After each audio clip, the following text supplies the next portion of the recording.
Hello, everyone, and welcome back to the Winged Hussar Pubcast. Today's episode is part 2 of a 2-part interview in which Vince and I are talking with Scott Washburn about the Great Martian War series and other science fiction and fantasy novels Scott's produced with us.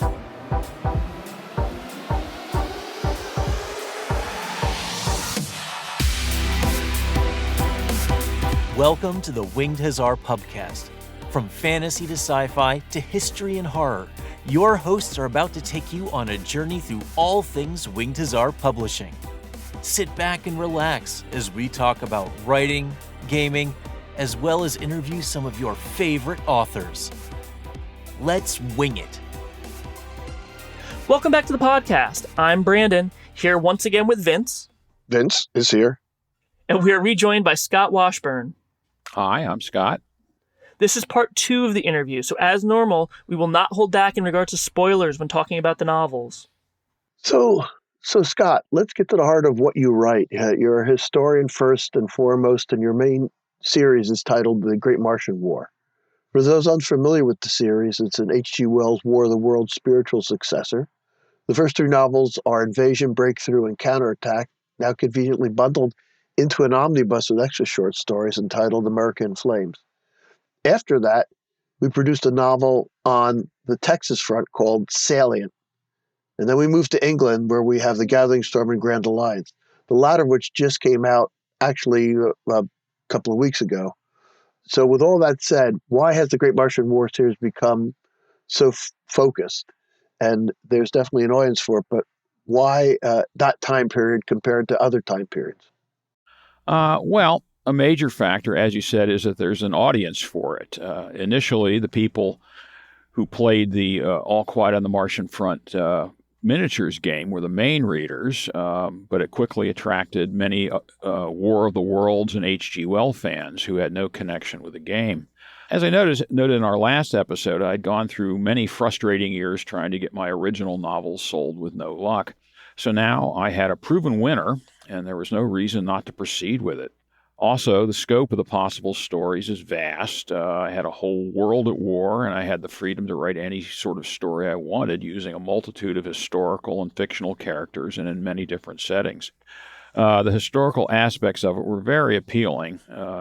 Preparing for this, I read a great deal on some of the major players in that time period: Theodore Roosevelt, Leonard Wood, Nikola Tesla, Thomas Edison, Winston Churchill, and many others, including a number of lesser-known historical figures, which I use as characters in my story, even making a few of them point-of-view characters. And also, this was an era of rapidly developing science and technology, so I was able to add a lot of fascinating and rather steampunkish aspects to the stories as the humans developed new things to try to counter the Martians' vastly superior technology. It was a great deal of fun doing that. As you say, I am a history buff, and to be able to, grab this or that little historical detail and fit it into my stories was just very cool.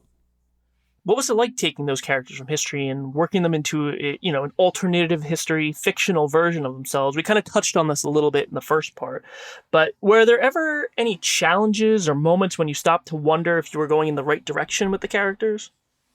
Well, I am a stickler for historical accuracy, and so, I was determined to get the details right. The internet, of course, is a wonderful tool. You can get all kinds of details just off the net that you'd probably have to spend a week in a library to try to find these days. Just as an example, at one point, I was writing a scene set in the night, and it was in December of 1907, and I wondered, I wonder what the phase of the moon was then. Did they have a full moon and give them a lot of light, or a new moon with very little light? And just a quick Google search gave me that information almost immediately. I also had to work very hard to get the big historical figures as close to true as I could manage, because. And that is a challenge because, of course, people are going to have preconceived notions of what Teddy Roosevelt was like or what Thomas Edison was like. And if I veered too far off of their mental image, whether it was correct or not, it would sort of take them out of the story. So, I did a lot of reading and a lot of study on these characters and tried to make them as true to life as I could. And from the feedback I've received from, some knowledgeable people, I think I succeeded pretty well. But and little details can help enormously. For example, Teddy Roosevelt had the somewhat odd habit of shaving in the afternoon. Usually after lunch, he would have himself shaved. And so, I added a scene where he's, talking to one of the other characters while he's sitting in his chair with a barber there shaving him in his office. So it just little details like that help. When I was doing a scene with Winston Churchill in The Gathering Storm, when Churchill was the First Lord of the Admiralty prior to World War I, he took a great interest in aviation, and so he actually took flying lessons. And his instructors were terrified that they would get him. Let him kill himself while he was flying. So he had a hard time, actually doing a solo because his instructors just didn't want to do that. But so, I included a scene in the book where he's meeting one of the characters, and rather than have it take place in his office or something like that, they meet at the airfield while he's waiting to get a flying lesson. So adding little tricks like that can really help to make these historical people seem real. But again, I just have to take a shot at it. There's no way. There's no official way that Teddy Roosevelt behaved manual that I can go back to. I just have to take a shot at it and see if I succeed. And so far, the readers seem to think that I've done a pretty good job of it. Now, that's an interesting point because, this whole series focuses on, characters that are real and characters you've created. And I think that's something unique we don't really have in our other works is you have historical characters in the same setting as original characters and interacting and having to balance that. And I think those little details, obviously make the character feel more real because it's based on real life. And I think juxtapositioned against original characters, it helps to flesh out and make the world feel more lived in because it is based on, our real world and our real history. And so I think people who don't know those details can look at it and say, oh, that's a nice characterization. People who do know the historical details can go, oh yeah, well, that's what he did. And I like seeing that little added detail. And I think it appeals to all audiences. And I think in that same vein, besides just Roosevelt and original characters like Andrew Comstock, you have the aliens as well. You have a lot of different points of view and characters to work with.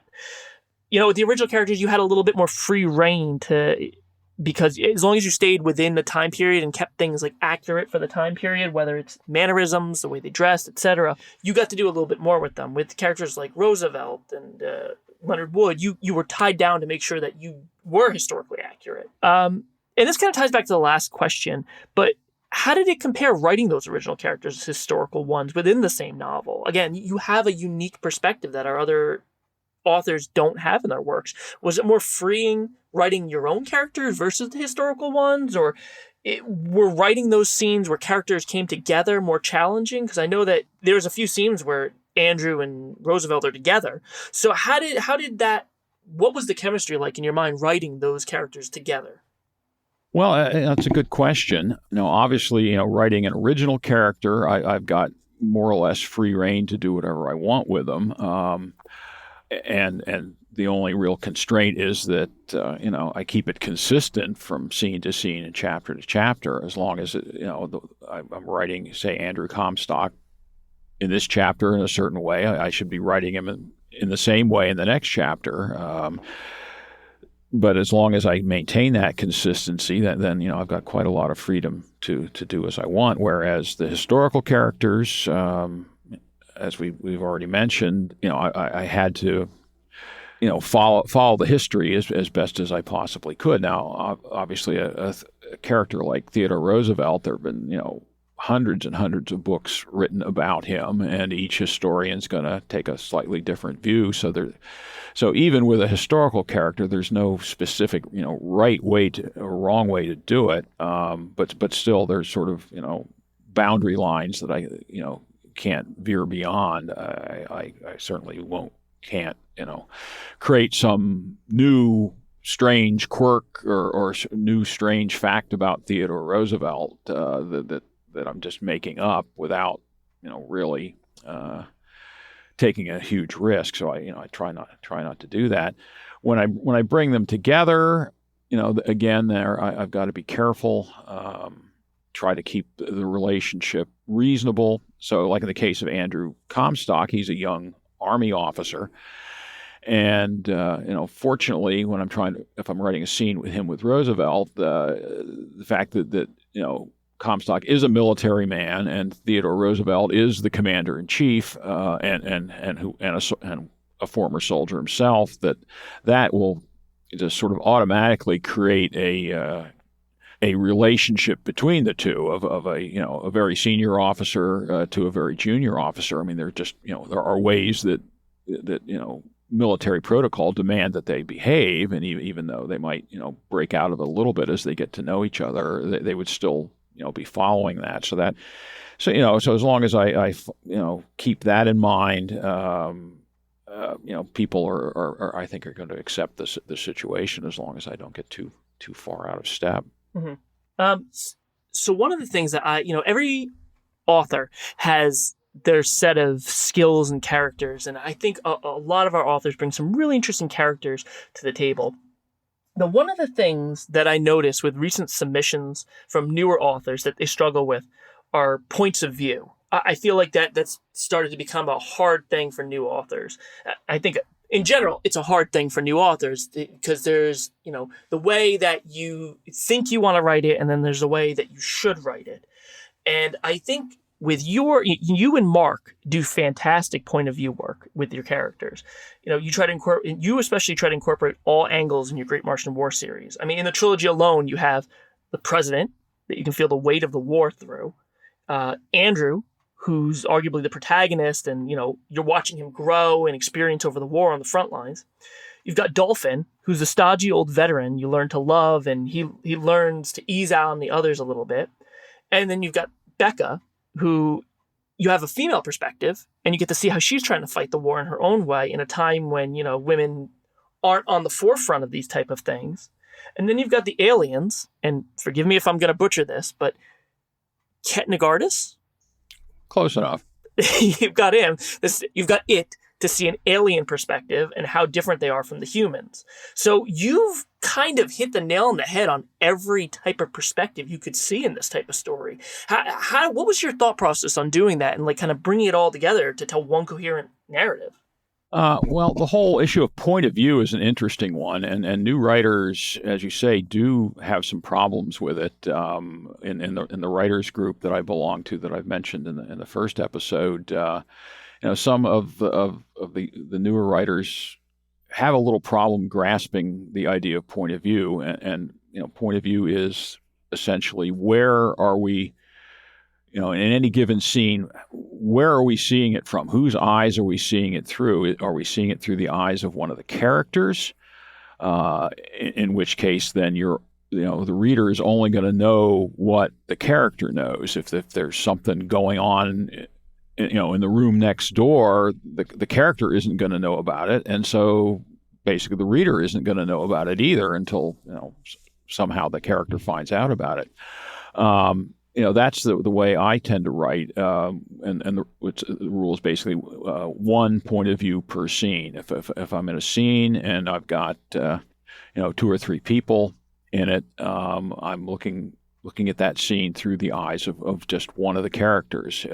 We know what that character is thinking, what his reaction to the scene is, but we don't know what any of the other people maybe are thinking, even if they are point of view characters. And again, that's another,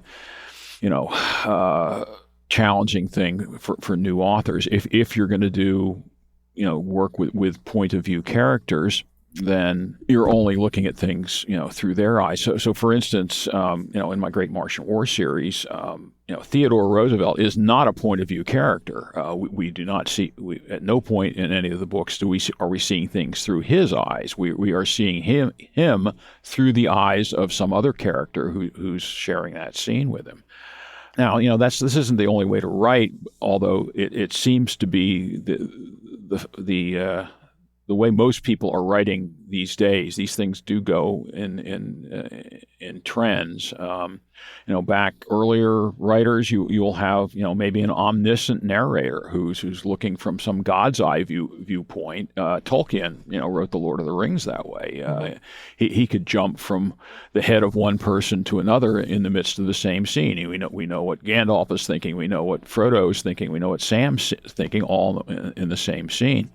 I don't write that way. If I was, writing in the Lord of the Rings, we would, if we were in Frodo's head, we would not be in anybody else's head. We would only be seeing this particular scene from Frodo's viewpoint. And of course, there are good things about that technique, and then there can be awkward things. If you've got several point of view characters in the same scene, you can only show the scene through one of them. If you want to get into the head of one of the other ones, somehow you've got to break the scene and create a new scene from the other character's viewpoint. So it's a skill that you have to develop, and I've pretty much always written the one point of view per scene technique, so I've gotten pretty familiar with it. And there are interesting things you can do with that too.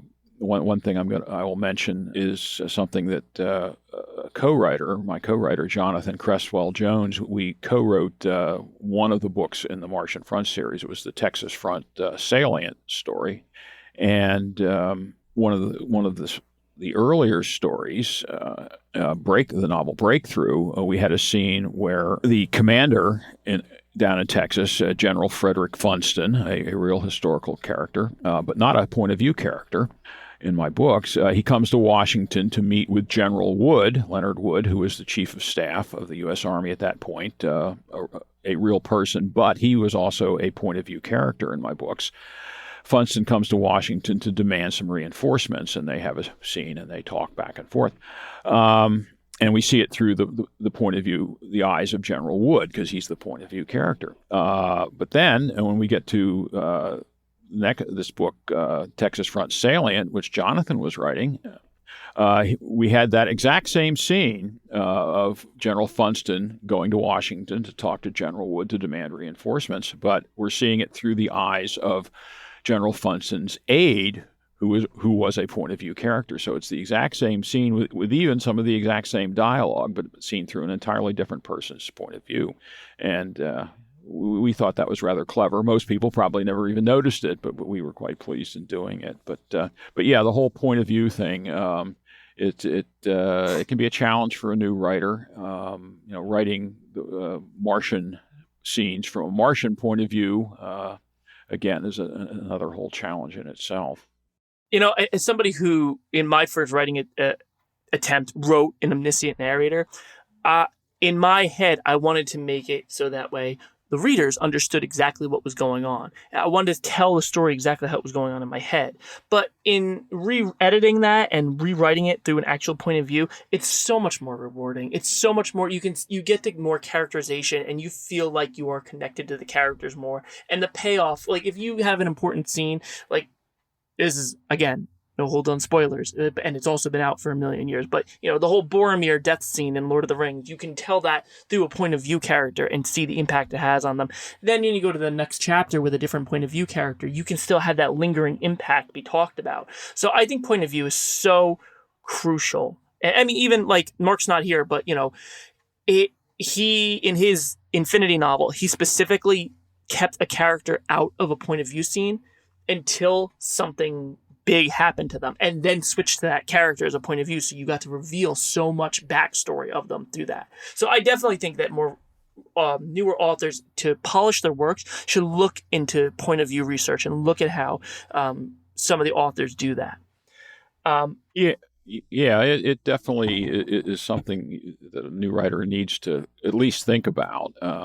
And as you know, then there are challenges. For instance, most of my stories, I have multiple point of view characters. Like in the Great Martian War series, there are probably a dozen or more of them by now, and so when you want to tell the reader something that's happening, you've got to do it through one of those point of view characters. But if you've got a lot of them, that makes it a lot easier. When I wrote Broken Alliance, the fantasy story for Mantic Games, just as a challenge I set to myself, there was no particular need to do this, but I said, well, I've never written a story this way. I'm going to try to write this story just from one point of view, Aaron Cadwallader's point of view. And I managed to do it. I mean, it was a little bit of a challenge, and it was certain restrictions. In a lot of my stories, we'll be seeing, if there's a conflict, we'll be seeing the conflict from both sides. In the Great Martian War, I've got the human point of view, multiple human points of view, and then I've also got the Martian point of view. So we see what the humans are doing, we see what the Martians are doing, and you can get a full story that way. When I was writing Broken Alliance, the only point of view I had was Aaron Cadwallader. So again, you've got a conflict going on, but I can't show the reader what the other side is up to because I've got no point of view character over there. Well, also the thing is when you're writing the Martian books, the chapters are clearly delineated, so you know who's talking at this particular period. You're not mixing them up in mid storytelling, which makes it easier too to follow what's going on. Yes, that's certainly true. Yeah, I in the Great Martian War books, the style that I started right from the start was that when each new scene began, there was a distinct scene break, and the very first line tells you, where you are and what the date is. Although in the case of the Martians, that was sort of meaningless because the Martians use an entirely different dating system than the humans, of course, but nevertheless, there was never any doubt in the reader's mind as to whose point of view it was. All right. So let's touch back on what you mentioned a few seconds ago. You had a very unique experience of working closely with one of your friends in a writing endeavor. With as far as Jonathan goes, you guys worked on the Texas Front novel together. What was that like? Working directly with him in like a professional setting, and I know you guys have worked together before, but like especially on this, which is this, this series has kind of become your baby, and at this point, I think you had the first trilogy done. So what was that like working with Jonathan, and how much of Salient was your idea, and how much did he contribute? Did you create the characters and the plot, or did he, etc.? Yes, Jonathan is a wonderful writer. I've known him for I guess about 25 years. We were writing fan fiction together, and actually our first published work was a short story that we wrote for one of Eric Flint's 1632 anthologies. And so, we had worked together in the past. When we decided to do the Texas Front book, basically this was a part of the Great Martian War series, but it didn't really fit directly into the main storyline that I had created in the first three novels. But it was an interesting setting, and so Jonathan agreed to write the story set in this sort of spin-off book, and I will admit he did almost all the writing. I mean, all the words on the pages pretty much are his. I gave him an outline of what I wanted the story to be about, and then he would send me sections, and I would give him some feedback. To a certain extent, it was very much like the situation with writing in the other IPs that Winged Hussar is involved with, but in this case, I was the one that owns the IP, and so Jonathan was writing to my direction, but I gave him a very free hand. He has a different style from me. He has a lot of strengths as a writer that I lack, and vice versa, I suppose.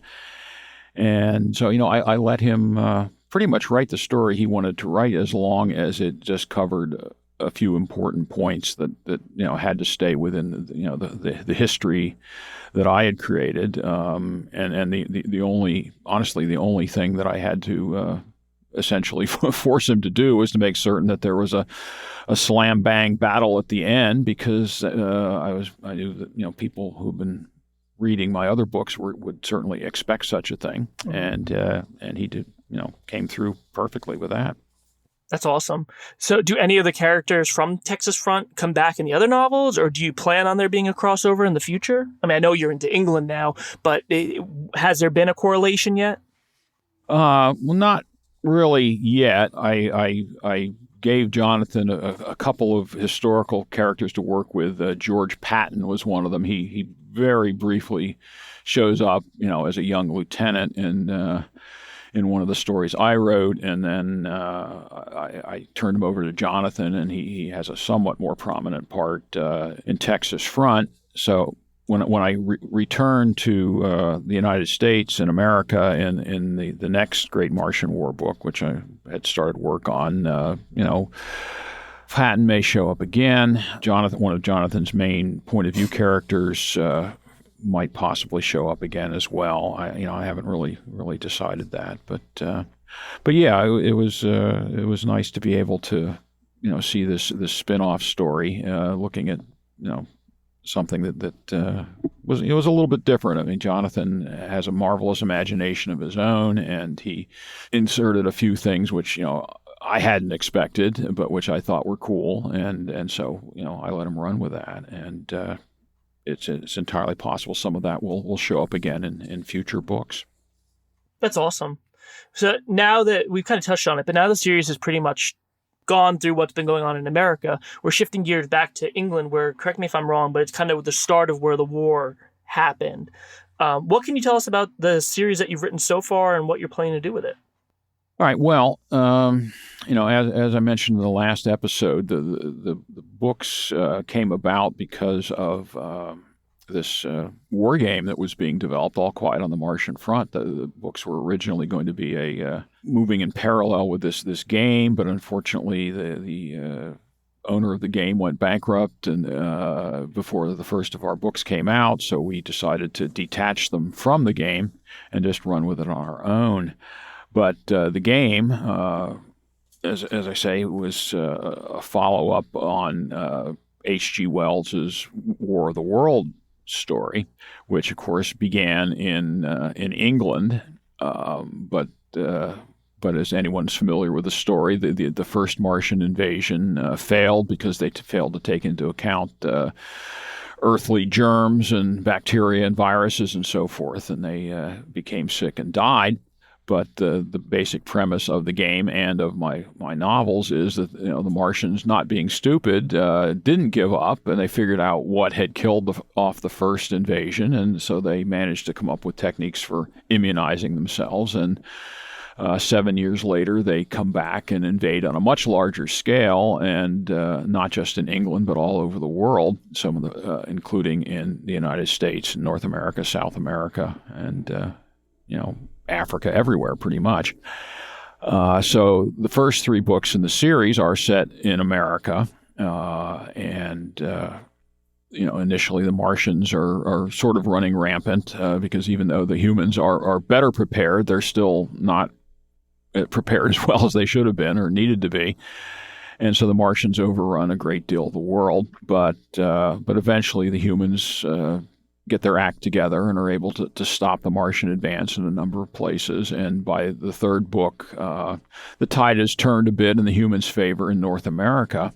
And so I decided to shift the scene of action to Europe and the Near East for the next couple of books. So The Gathering Storm and The Grand Alliance, they're set in Africa, the Middle East, and parts of Europe, which required me to create a whole bunch of new characters, both historical and original ones. So the main protagonist in this one was a young Australian soldier who's forced to flee Australia with most of most of the other Australians when the Martians overrun that place. He really wants to go home and reclaim his home, but the British Empire, of which he's a part, has more urgent concerns, and he finds himself fighting in Egypt and Arabia and Turkey, and ultimately ends up in Eastern Europe. And, along with a few original characters that I created, I was able to introduce a whole new array of historical characters. Winston Churchill, who was the first Sea Lord, the Lord of the Admiralty, and then also the first Sea Lord, Jackie Fisher, Lord Kitchener, T.E. Lawrence, the famous Lawrence of Arabia, Vera Brittain, a woman who was in real life was a poet and a nurse during World War I. Rudyard Kipling is in there, the future King George VI, and as well as some German characters, including a very young Erwin Rommel. In Book 5, the scene shifts from the Middle East into Poland. I did a lot of research on Polish independence movements because at that time, of course, Poland was not an independent country. It was divided up between Germany, Austria-Hungary, and Russia. And so I researched the Polish independence movements and who was important in those at the time. Introduced a new fictional female character in Warsaw, and added a couple of new Martian characters as well. So it was, like starting all over again, except with a whole new set of characters. I think one of the things that I found interesting about these stories, and as you move the whole thing forward, is the humans are not just getting together as one, going, hurrah, guys, let's all work together on getting this done. There actually is rivalries between nations as to what technology they want and don't want to share and how they cooperate. And also people may or may not notice or pick up on the fact that the books that are set in England the titles are somewhat based on Churchill's works of history. Well, yeah, I decided, there's the old saying among writers: if you're going to steal from the best. So, I, sort of shamelessly appropriated the subtitles that Churchill used in his 6-volume series that he wrote on World War II. And so, yes, I mean the first. Book 4 of my series, I subtitled it "The Gathering Storm," which was the title of the first book in Churchill's series, and then hop forward a little bit to the Grand Alliance for Book 5, and I had a preface and an epilogue in each of those 2 books, supposedly written by Winston Churchill in the 1920s about. From his history of the Great Martian War, which he presumably goes on to write.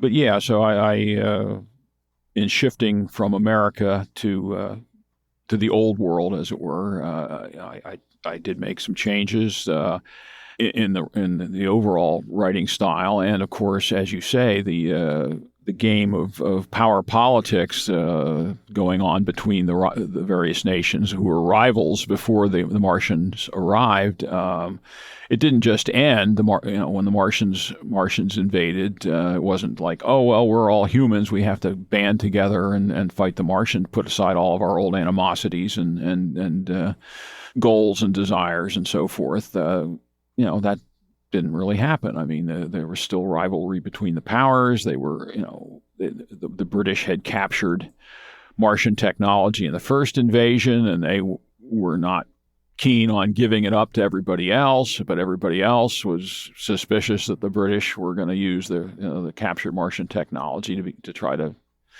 conquer the world for themselves. And so there was, as I say, a lot of suspicion. The German Kaiser, in real life, he wanted to, prove to everyone that Germany was a great power, and great powers had, overseas colonies, and so, the Germans took advantage of the fact that the Martians were overrunning South America to send an expedition to South America and set up their own little enclave in hopes of being able to grab the whole thing maybe when the war was over. The French tried the same ploy they did back in 1860 when they tried to take over Mexico. Well, the Martians are in Mexico now, but so are the French, and so there's all sorts of aspects to the old rivalries that I tried to keep in the books, while at the same time showing the gradual realization among these various powers that they do have to work together. So book 5, of course, is titled The Grand Alliance, and that much of what happens there is when things are getting bad, the countries do start finally working together against the Martians in a more unified fashion. Yeah, I mean, I think that for those who haven't gotten the Grand Alliance yet, and shame on you if you haven't, it has some very sweeping storylines in there about how the Allies are trying to deal with these incursions and where they're trying to make headway. And underneath it all, there are those people that are, seen but not seen type thing, gathering information. The new character you created in there in the Polish Resistance, who knows a lot of stuff, but not necessarily sharing it because she's not sure who to trust in some of these things. Yeah. So I mean, throughout the story, I've tried to keep an eye on the fact that you've got these various nations who have their own objectives, and so that does create this friction. Although at the same time, of course, I've developed another plot line involving the Martians to show that the Martians are not necessarily a unified front either. There are factions within the Martian side that are growing more and more antagonistic towards each other. I mean, one of the things I did with the Martians to make them more alien is that the way they reproduce is through budding, and an individual buds off an offspring, but they are able to transfer a great deal of their knowledge and intellect to their new child, so that they, almost immediately they are able to function more or less as an adult. And in this process, on Mars, each individual, as they're created, has an instinctive obedience to their progenitor and not just their immediate parent, but all through the whole genetic line. So they're obedient to their parent, they're obedient to their parent's parent, and their parents' siblings, and so on. And it's pretty much ironclad. It's almost impossible for them not to obey. But they're finding that as that this instinctual obedience has like a range. And so while Martians who are budded off on Earth are obedient to their immediate parent, they no longer have this obedience to, say, their parent back on Mars, or their parents' siblings who may have come to Earth, who normally they would have been obedient to, but they don't have to be obedient to them now. And so the three-born, as they're called, actually that was a term that my friend Jonathan came up with. I didn't do that myself. That was an excellent term, and I stole it. The three-born are finding that they don't agree, with the masters back on Mars who have planned the whole operation, and they're starting to think for themselves and possibly take action for themselves. So as the humans are becoming more unified through the books, the Martians are becoming less unified at the same time. I mean, do you see this as a sort of historical pattern with colonies in general? I mean, we've talked about this somewhat in the past when we were talking about what to do with this book. It's like these are... It almost seems like that's a natural progression for the farther you are removed from the mother country, as it were. You start to develop your own ideas of how things should go, and especially sort of boots on the ground type situation. Well, yeah, I mean, it certainly has its parallels, and it's kind of ironic that as I say, that the Martians are suffering from it, and of course they are more surprised by it than probably human beings would have been. I mean, colonies have broken away in the past, whereas, the Martians have never faced this sort of thing at all. So, it's an interesting parallel going on, as I say, with the humans becoming more unified and the Martians becoming less unified at the same time.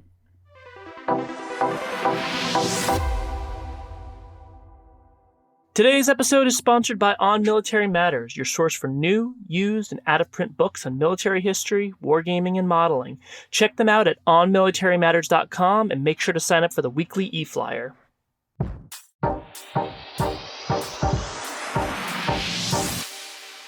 Scott, you've written multiple science fiction novels, as we've discussed, and one thing that amazes me is how all of your aliens are vastly different. In the Great Martian War series, we've talked about how they're these evil, amiibo, shapeless creatures, and in Terran Consensus, you have both stereotypical big-headed greys, who are kind of more or less the good guys, and the xenomorph-like aliens from the movie Aliens, which are the bad guys. And then across the Great Rift, you have the multi-species race of aliens that aren't really like any of the others you've done. How do you keep crossovers from happening, and how do you decide on what your aliens are going to look like to keep it so diverse and different? Well, yeah, a quick correction. I mean, the aliens and across the Great Rift aren't actually aliens. They're humans who have been genetically engineered to be able to survive in harsh alien environments. But, back to your question, writing truly alien aliens is a big challenge for any science fiction writer. Being human beings ourselves, it is difficult to not put any of our own human characteristics into aliens we create. And actually, it's difficult to not put too many. I mean, we have to put some. This is a balancing act of making aliens different, but not so different that the readers can't understand or relate to them in any way. So we have to put a few human characteristics into them to make them relatable to the reader, but not so many that they become, well, we'll call them Star Trek aliens, i.e. humans with bumps on their foreheads. But of course the behavior is the main issue. The physical appearance can be, handled relatively easily by, me as a writer, since I deal in words and not makeup budgets. I can make my aliens appear however I want, whereas, if TVs or movies, they have to figure out how to do that, although with CGI these days, I guess they can do almost anything. So my aliens, they appear different. But I have to make them behave differently as well, and not just from the humans in my stories, but as you say, I don't want them to be similar to the aliens in my other stories either. And I must admit, I hadn't really thought too much about how I do that until you asked the question. But I think I try to focus on some behavioral aspect of it, and then exaggerate it or take it to the most extreme logical aspect. So in the Terran Consensus, the good aliens are a more or less socialistic society that works constantly for the common good, except, of course, it's for their common good and not necessarily the humans' good. So in the story, the humans, they have to decide whether or not these aliens can really be trusted or not. The bad aliens, or at least the enemy aliens in the Terran Consensus, I made more insectoid, and they have a totally authoritarian society where only the upper caste matter and the workers are expendable. The Martians are, of course, influenced by the H.G. Wells vision, at least their physical appearance. But since Wells, of course, never had any of the story told from the Martians' point of view, we don't have a lot to go on from there. I just took Wells's description of them as intellects vast and cool and unsympathetic, and ran with that and created this society based on total obedience to older and more senior members of the society. And yet they're not insectoid, really. Every member of the Martian race has a value, but at the same time, every member is expendable for the good of the race, and other species are nothing but potential food. They aren't going to sympathize with them whatsoever. So yeah, I mean, I have aliens, and I try to make them different from humans and different from each other, but again, try to have some sort of frame of reference so that the human readers can identify at least a little bit with them, so they're not just totally bizarre to them. Absolutely. So, for our readers not familiar with other sci-fi works, I mentioned the Terran Consensus and Across the Great Rift. Both were novels that you self-published before we republished them for you. Can you give us a quick synopsis of those novels and to pique any interest? Okay, sure.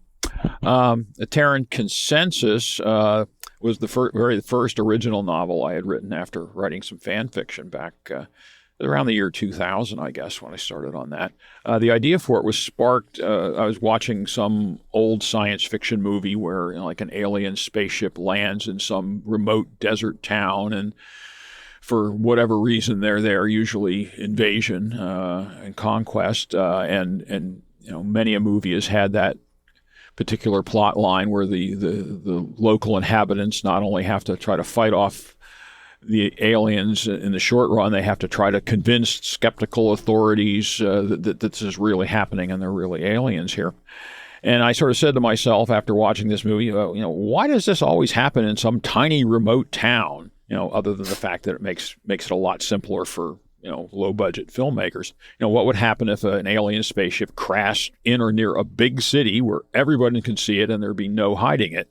So that's what I had happen. Two alien spaceships get into a battle in orbit around Earth, and since they're using nuclear weapons, this battle is clearly visible from people on the ground. Everyone sees that this is going on, and then one of the ships gets damaged and it crashes on Earth. I had it happen in King of Prussia, Pennsylvania, not too far from where I live. And so, the humans, discover the wreck and discover the survivors of the wreck and learn that they, are not alone in the universe. And not only aren't they alone in the universe, but there seems to be some sort of interstellar war going on between two of the alien races out there, and they have to decide, who, if anyone, they can trust. The other, the Terran Consensus was set in the present day. The other novel you mentioned, Across the Great Rift, is set in the far, far future, and it's sort of a retelling of the age of exploration and colonization as we had here on Earth in the 16th and 17th centuries.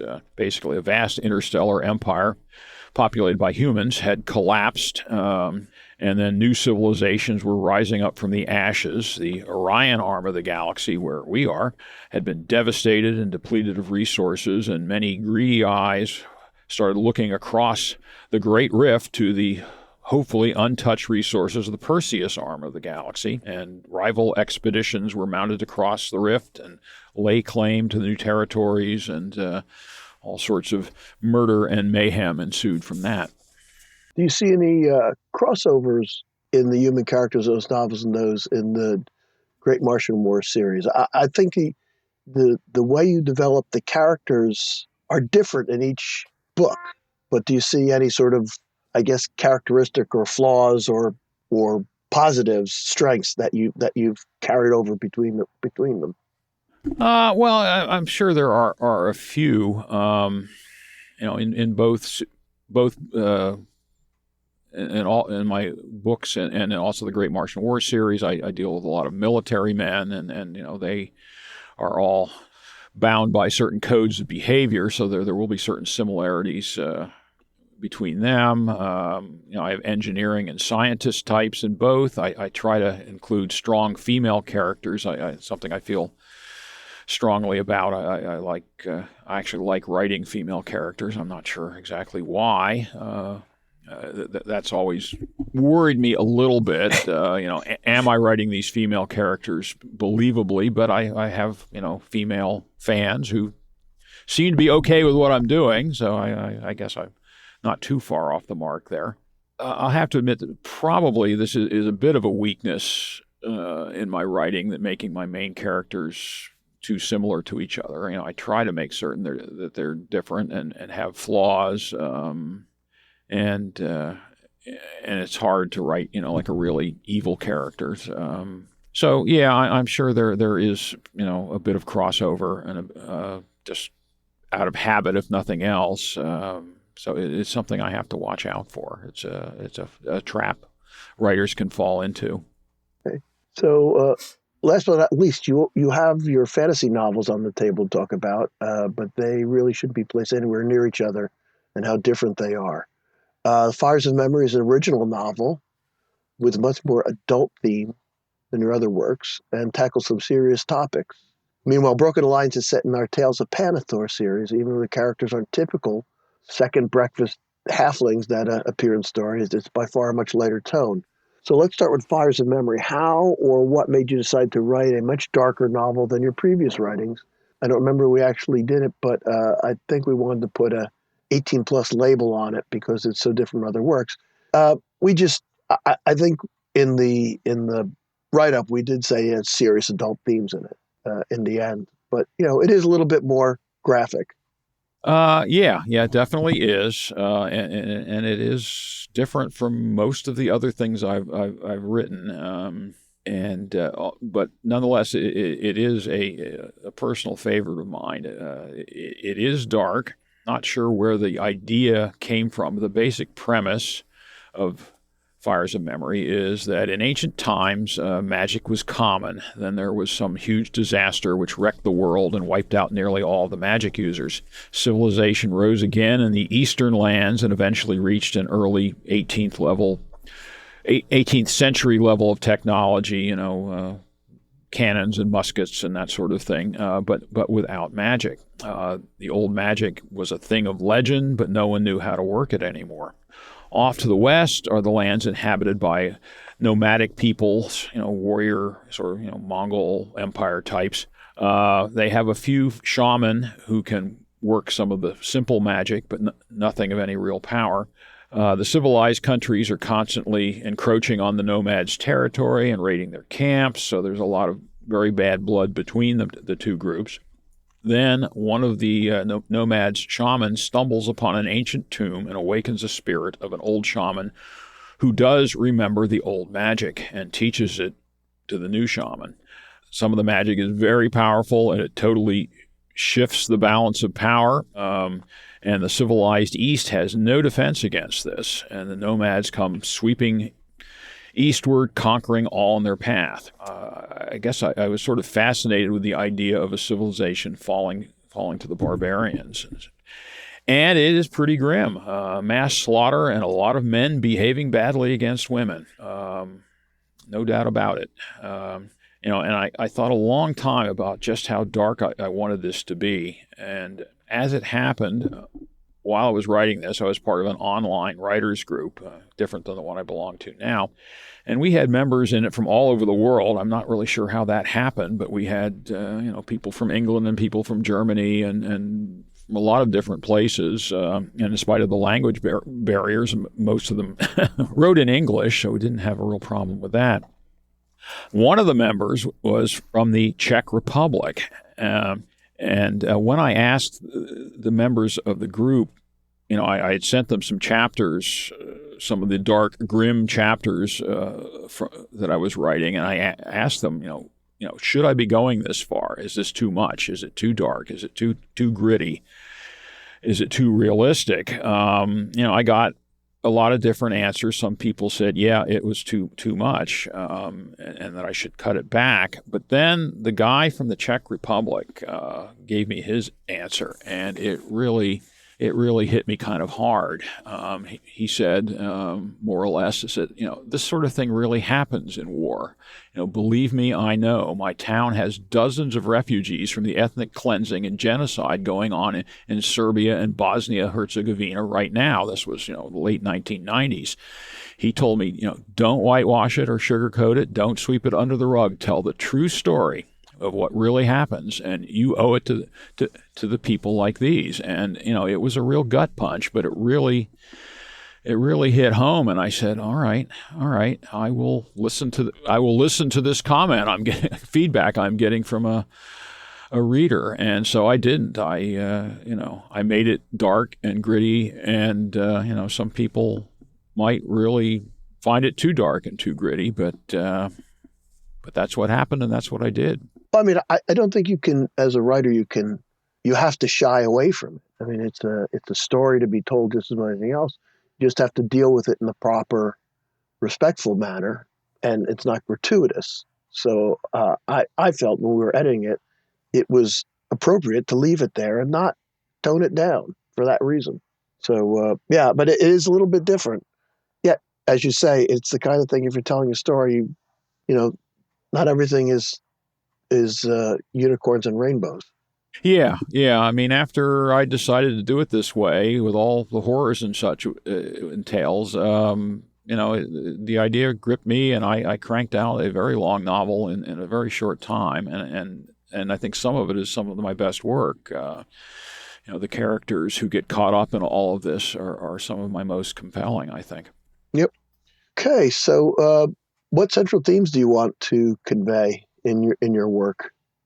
Well, just in the case of this situation, this particular story, the themes was a civilization which had everything its own way, suddenly finding itself on the brink of being conquered by people who they had considered to be their inferiors, and I think it worked quite well, seeing the shock and horror on the part of the people who are being conquered.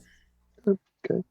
And speaking of darker writing, you have a short story that's going to release in our horror / Twilight Zone-esque story anthology, The House on Dominion Street and Other Stories, that's going to be out in end of February at some point. And yours is a strange science fiction side of things. Can you talk about that? Yeah, it's called Holy Relic, and actually, I wrote this in response on a website. They were actually having a contest to write stories concerning the common theme of a wrecked spaceship, and so I don't know. The idea just popped into my head. There's a little bit of some of the old classic science fiction I'd read in the past. Some of the Bolo stories with the cybernetic tanks and so forth, and the far future history, a few aspects of that. But it's a very short story. It's only a few thousand words, but it's just what happens when a rustic band of colonists on some planet discover a lifeboat from a starship, and its mere existence, is sort of a real challenge to their whole belief system. So it's not. I don't consider it too much of a horror story, although I guess there are some aspects of that. But yeah, it was just a fun little story, and you were kind enough to pick it up for your anthology. Yep, you're going to be in there with about 6 other people, all varying lengths of short stories. Graham McNeil's got a very long one in there for us. Clinton Werner has another one, and David Geimer's in there, and a few new people, including one person we plucked from your writers group. Yes, that's Chris Noonan. He was in the writers group, and he wrote some very quirky kind of horror stories. And when you told me you were looking for something like that, I thought, oh wow, his stuff would fit right in. And he was yet to be published at that time, so he was thrilled when you showed interest in his stuff. They're interesting little stories, and again, people will have a chance to pick that up and put notes in the end of this. Now, for Broken Alliance, that was a novel that was laid out of Halfling's background from the Kings of War, and for the first time, as they left their home in what is called the League of Roria. What is your relationship working with Mantic like, and how much of the lore did you shape, and how much of it was them?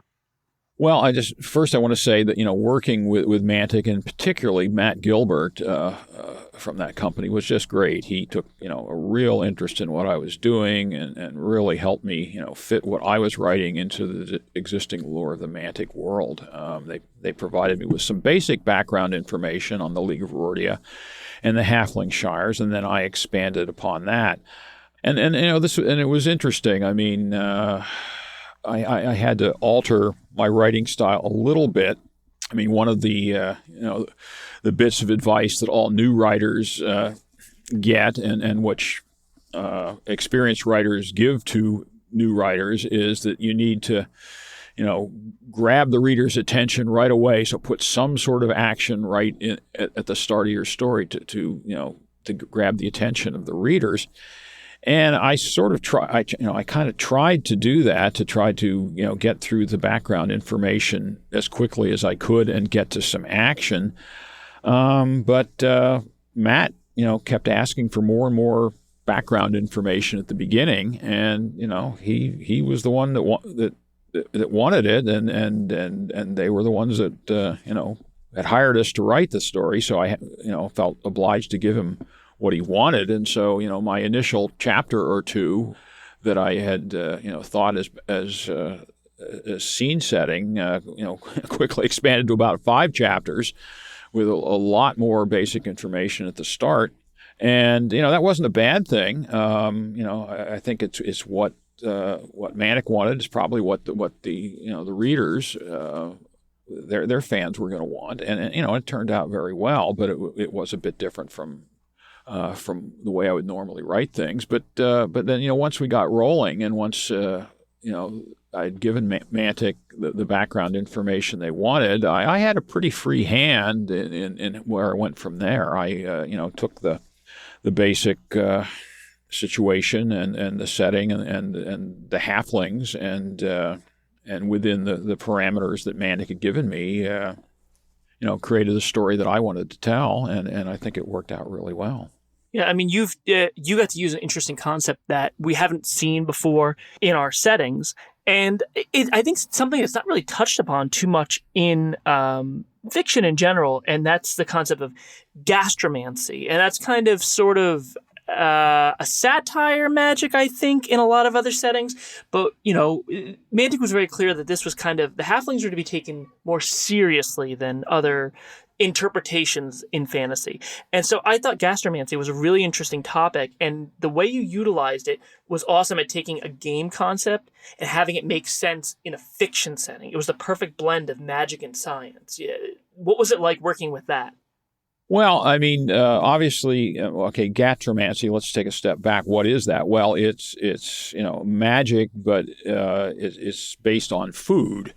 Rather than, magic wands casting spells, they're more familiar with fantasy settings and stuff, can probably look at it as like a magic potion, except that instead of, each person, taking a little bottle and uncorking it and swallowing down a magic potion and giving them some kind of power. This was, the magic was literally cooked into food that could be fed, to an entire army, giving certain magical powers. Now, when I write fantasy, I try to make, when I have a magic system, I try to make it make sense and have it, work in some sort of logical fashion. I did that when I wrote the Fires of Memory story. The magic system there, worked in a logical fashion, and I've written several other fantasy stories and tried to do the same thing here. So, what Mantic gave me was just the fact that, that the halflings used magical, or at least used food in their magic to some degree. They really didn't give me much beyond that.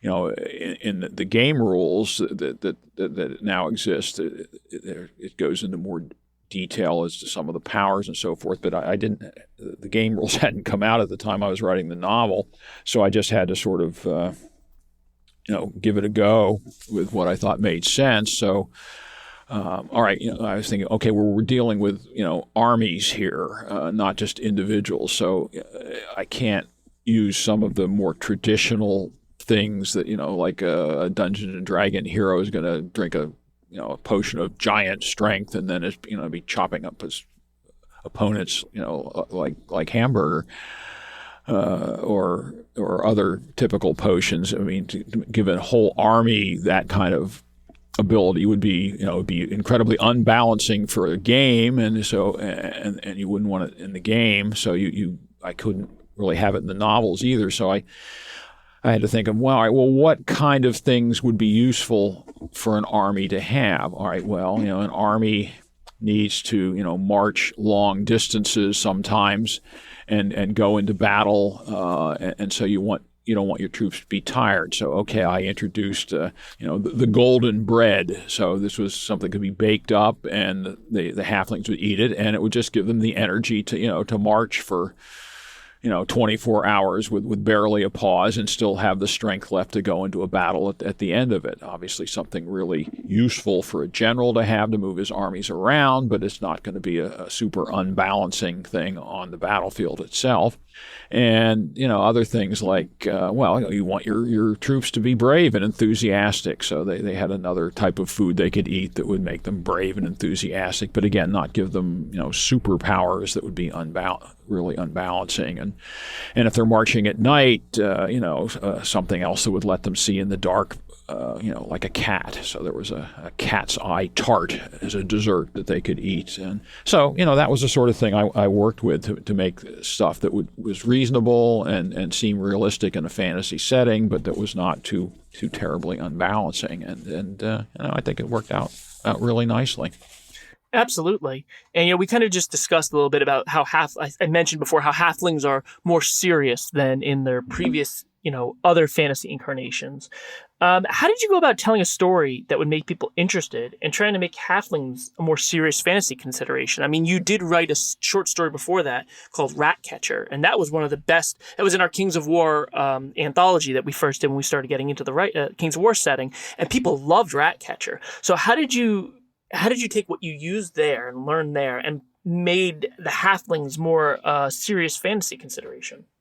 Well, of course, that was a challenge. I mean, obviously, people thinking halflings are going to think hobbits and the way Tolkien wrote about hobbits. And, Mantic produces a war game, and it has different factions. It's got armies of human beings, and it's got armies of orcs and trolls and goblins and giants and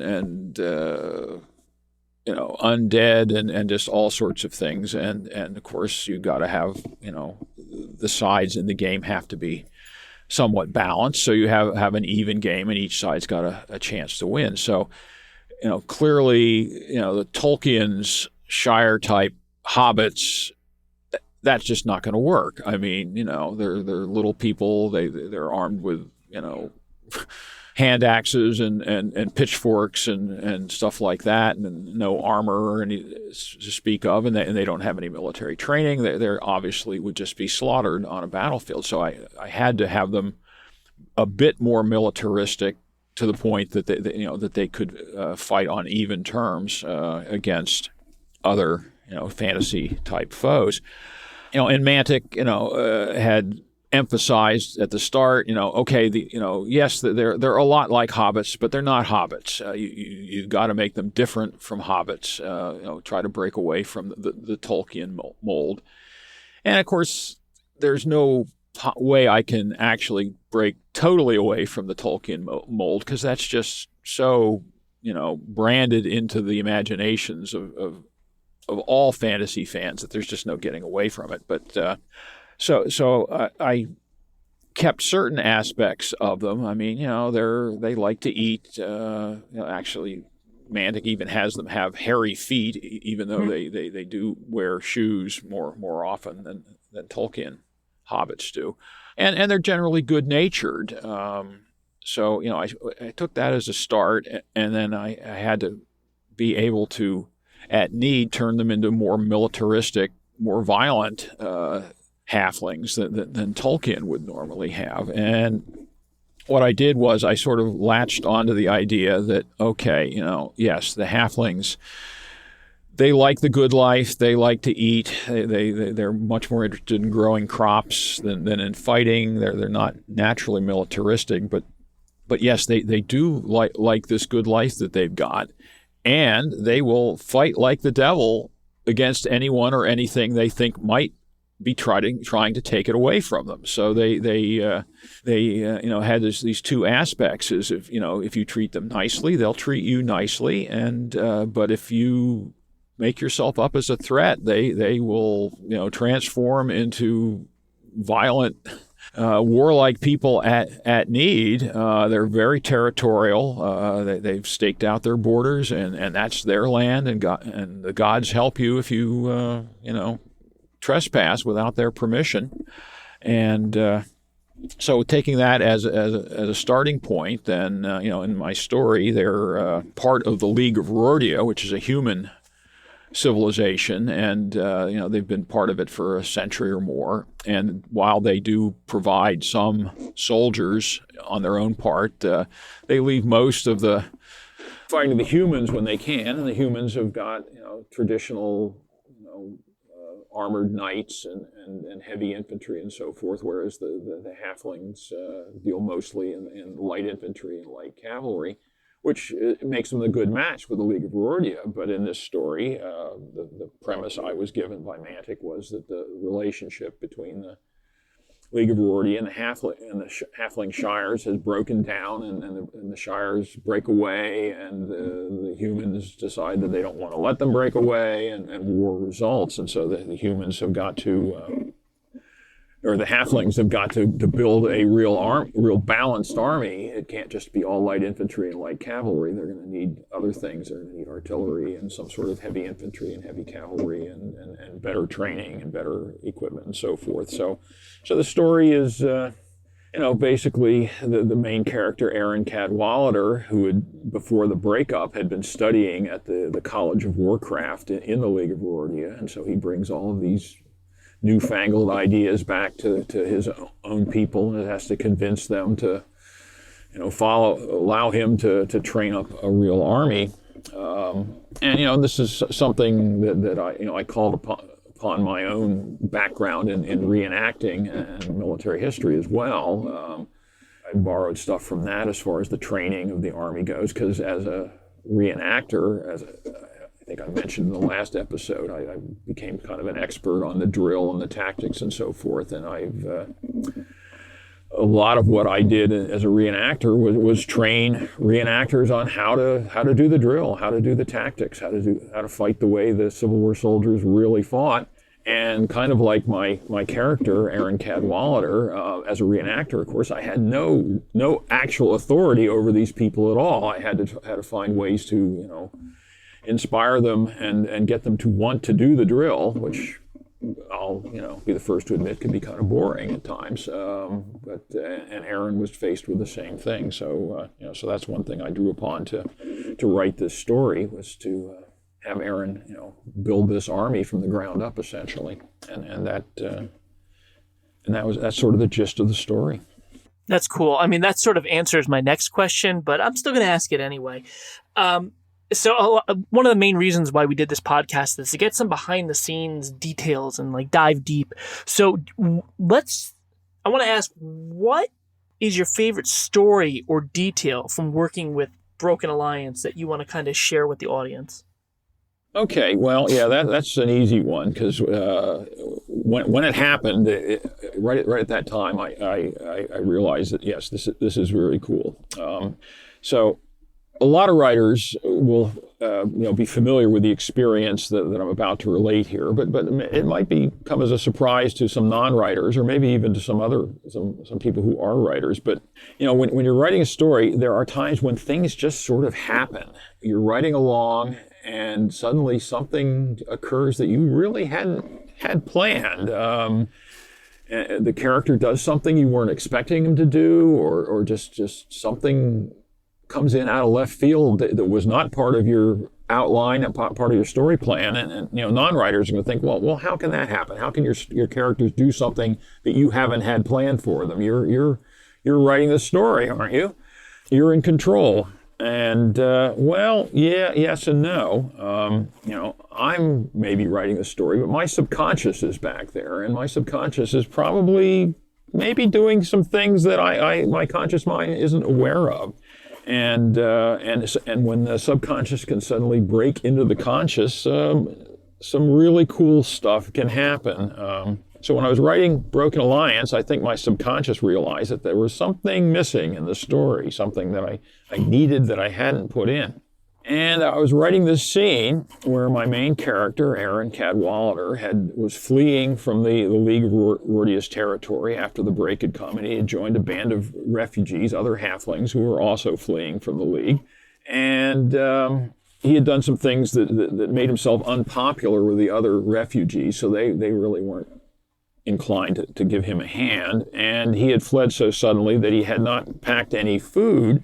And so I have him sitting there in the camp at night, and he's cold and he's hungry and he doesn't have any food and no one wants to help him. And what is he going to do? And then just out of nowhere, this halfling woman, a woman named Nesta, just takes pity on him, appears and offers him a bowl of stew. And I had no idea that was going to happen until it happened, until I actually wrote down those words that this woman appeared with a bowl of stew in her hand. It just was not something I had planned. It was not in my story outline. She was just suddenly there. And once she was, I realized that was the missing part of my story. I needed a female character. It wasn't a bad idea to put a romantic interest that would give Aaron, some really personal stakes in the coming war, and it made the story vastly better, and I just love it when something like that happens. So there you go, folks. So for those listening to the podcast, there's your exclusive story of behind the scenes of Broken Alliance.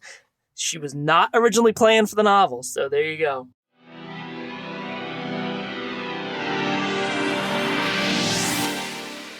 All right, so to end the show, it wouldn't be complete without our customary 10 quick-fire questions. Normally, Mark would be here asking them with me, but because he's not, I will be asking them to both of you, since, Vince, this is your first time on the show, and Scott, you are our guest, so I'll be asking both of you these questions. Don't think about it. Don't give any rationale. Just answer the question. And Scott, you can go first, and then Vince, you can go after that. All right, so first question is, Star Wars or Star Trek? Star Trek. Star Trek. All right. Marvel or DC? Marvel. Marvel. We're not copying each other, by the way. All right. Lightsaber or wizard wand? Oh, lightsaber, definitely. Yeah, ditto. Alien or Predator? Alien. I'll take Predator. Painted models, lucky or unlucky? Oh, if you mean like a newly painted wargaming unit being unlucky, oh yes, that's well documented. Scientists the world over have confirmed that a newly painted wargame unit on the tabletop always gets destroyed in its first outing. Yes. Yes, absolutely. That's Mark's customary question, and I think most of our authors have said lucky, so that's interesting. Physical books or ebooks? Oh, well, the physical books just have a magic about them that ebooks don't. I mean, ebooks are more convenient, no doubt, but I'll still go with a physical book. Same. I love the smell of a physical book. Yep. This is a little bit more open-ended, but favorite book series? Well, my favorite author is, I think I said in the last episode, or maybe it was this one, is Lois McMaster Bujold, and she had several book series. She has her Vorkosigan series and her World of the Five Gods series, and they're both just absolutely brilliant. But I think I will go with her World of the Five Gods series. For me, I'm not going to say this is great fiction or not dated, but John Carter of Mars is something I found very early on. And I just was fascinated by it. And I've reread it a couple of times. It's an early system of science fiction. And, it's a different type of Martians that they have there. But still, one of my favorites to read. Nice. Classic. Elves or dwarves? I think I'll go with the elves. Yeah, I've always been elf partial. Nice. Gaming. Do you prefer Dark Ages or modern, like World War I, II? I have to go with modern. World War II, probably. If those are our only choices, I'll go Dark Ages. And lastly, Lincoln or Washington? Ooh, that is tough.